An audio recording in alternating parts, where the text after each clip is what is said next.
Hello best people, how are you guys doing today? I hope you guys are having a beautiful, fabulous, amazing week. So I am back to you guys with another video, one that I have literally been wanting to do for so long. But now I'm in a point in my life where I can actually sit down in front of a camera and talk about it, because when I was going through it, it was just stressful. And yeah, so let me just get straight into the story and kind of give you guys the breakdown on what was going on. I was an interior designer in the IE, in one of the top 3 most dangerous cities in the US. And so January of this year at my job, it just wasn't what I wanted. I just wanted something new. I wanted a new environment. I wanted to move cities. I didn't want to live there. And I just started applying like crazy everywhere. But everywhere in cities that I liked, or cities that I wanted to move to. I was like, I didn't want to go to LA or go to San Diego. I wanted to be at the city and the beach. So that's it. And so from January up until about April, I didn't hear really anything back. I went to probably about like 1 interview. It didn't end up being anything. And then finally, actually while I was at work, I got a call from one of the design centers that I applied to, and I did a phone interview right there at work while I was picking up fabrics and all that stuff. And I was like, yeah, I would love to be there. And nobody caught me. And yeah, so I did that, and bada boom, bada bing. Then I think that next day after the phone interview, I got called in for an actual interview. Then I basically got the job, and then I had to quit my job at my old job. And if you guys want to know details, like really deep details about like the right way to leave your job, you never want to leave just like peace out, hey job. You never want to do that. And I did a really graceful exit. So if you want a detailed video about that, you can just comment down below and I'll do it for you. So basically, I'll quit my job and then I'm working there. Now I'm gonna start from the first day. Honestly speaking here, now my life literally was going to transform immediately starting at that job. Like, it was an immediate transformation of life. I had to become a grown-up in all areas of my life immediately. The job just demanded more of me. But one of the biggest factors and one of the hardest things was the drive. You'd be like, okay, really, Clarice, listen to me.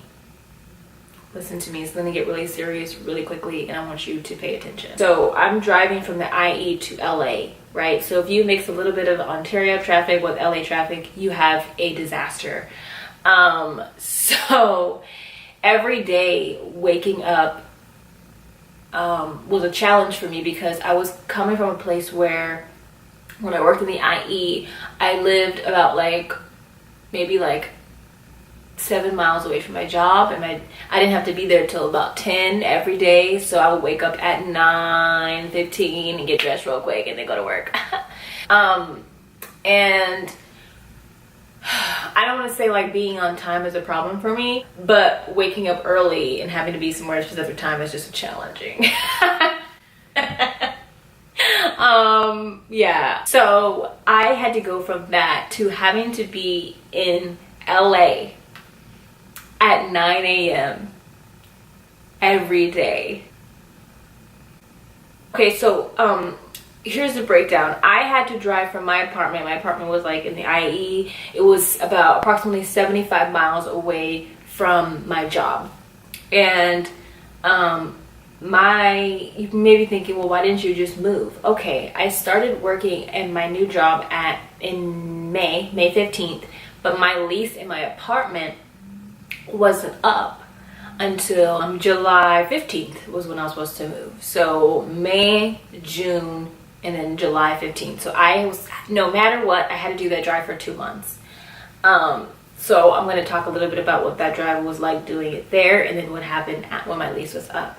So from May, June into July 15th, it was very stressful, and I can't even really recall what my life was like, because my life went from being like going to work and then having like a really like a nice social life outside of work. Like I would hang out with friends sometimes, or I would just come home and chill with my mom because my mom stayed with me for a while or for a year. And just my life was like really good. I was at a pretty comfortable state in my life, I'm not gonna lie. Well, work was kind of getting annoying, but that's why I left. So I went from that to having to leave the road no later than 7 a.m. to make sure that I get to work at 9 a.m. But that's what I calculated, you know, that's what I thought would work. But every day I ended up spending approximately 3 hours in traffic on my way to work and 3 hours in traffic on my way home from work. It was really stressful. So in the beginning and everyone kind of told me that, like, Clarice, why are you taking this job? It's so far away. Just people were just trying to warn me, like, this is going to be really hard. And of course, me being who I am, like, no, it's not. This is going to be such an amazing time, like this drive. And I'm going to read so many audiobooks, podcasts. I'm going to grow so much. No, it wasn't like that at all. Just having to wake up and be on the road at 7 a.m. to know that I'm gonna have to be in traffic for 3 hours was just so depressing to me. Most of the time, because I am a recovering late person, I was late. So I would wake up late. So could you imagine, you sometimes you wake up late for work, whatever, you just rush, you get there. How do you rush when you're 70 miles away from work and there's 2 hours extra of traffic? What are you supposed to do? There's no way for you to get there on time. It's like impossible. My lease is supposed to be up July 15th. And I'm gonna have to make a whole separate video explaining to you guys why my lease really didn't end until August 15th. 30 days later. Because my apartments refused to let me move out. So if you want to hear the story, because I don't have time in this video to talk about why they wouldn't let me move, but if you want to hear the story about why my apartment complex did not let me move out, please comment below and I'll tell you all about it. I'll tell you all about it. Yeah, so it was really stressful because obviously the day of July 15th, I thought I was moving out. Didn't happen. So now I have to stay another 30 days. So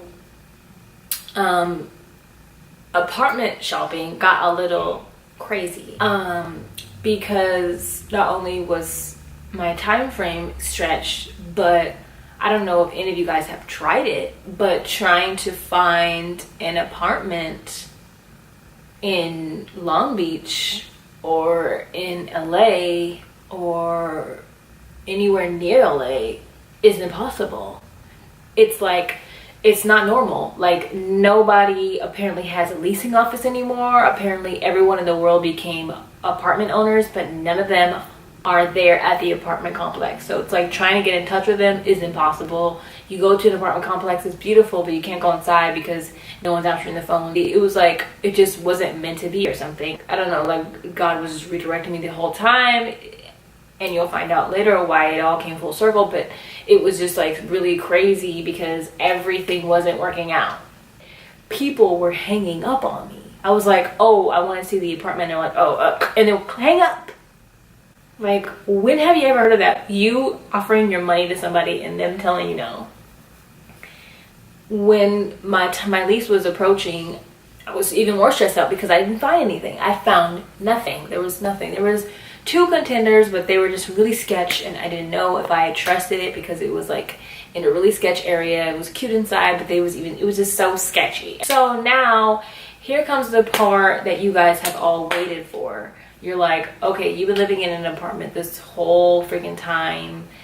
Like, when do you become homeless? Right now is when I become homeless. Okay, so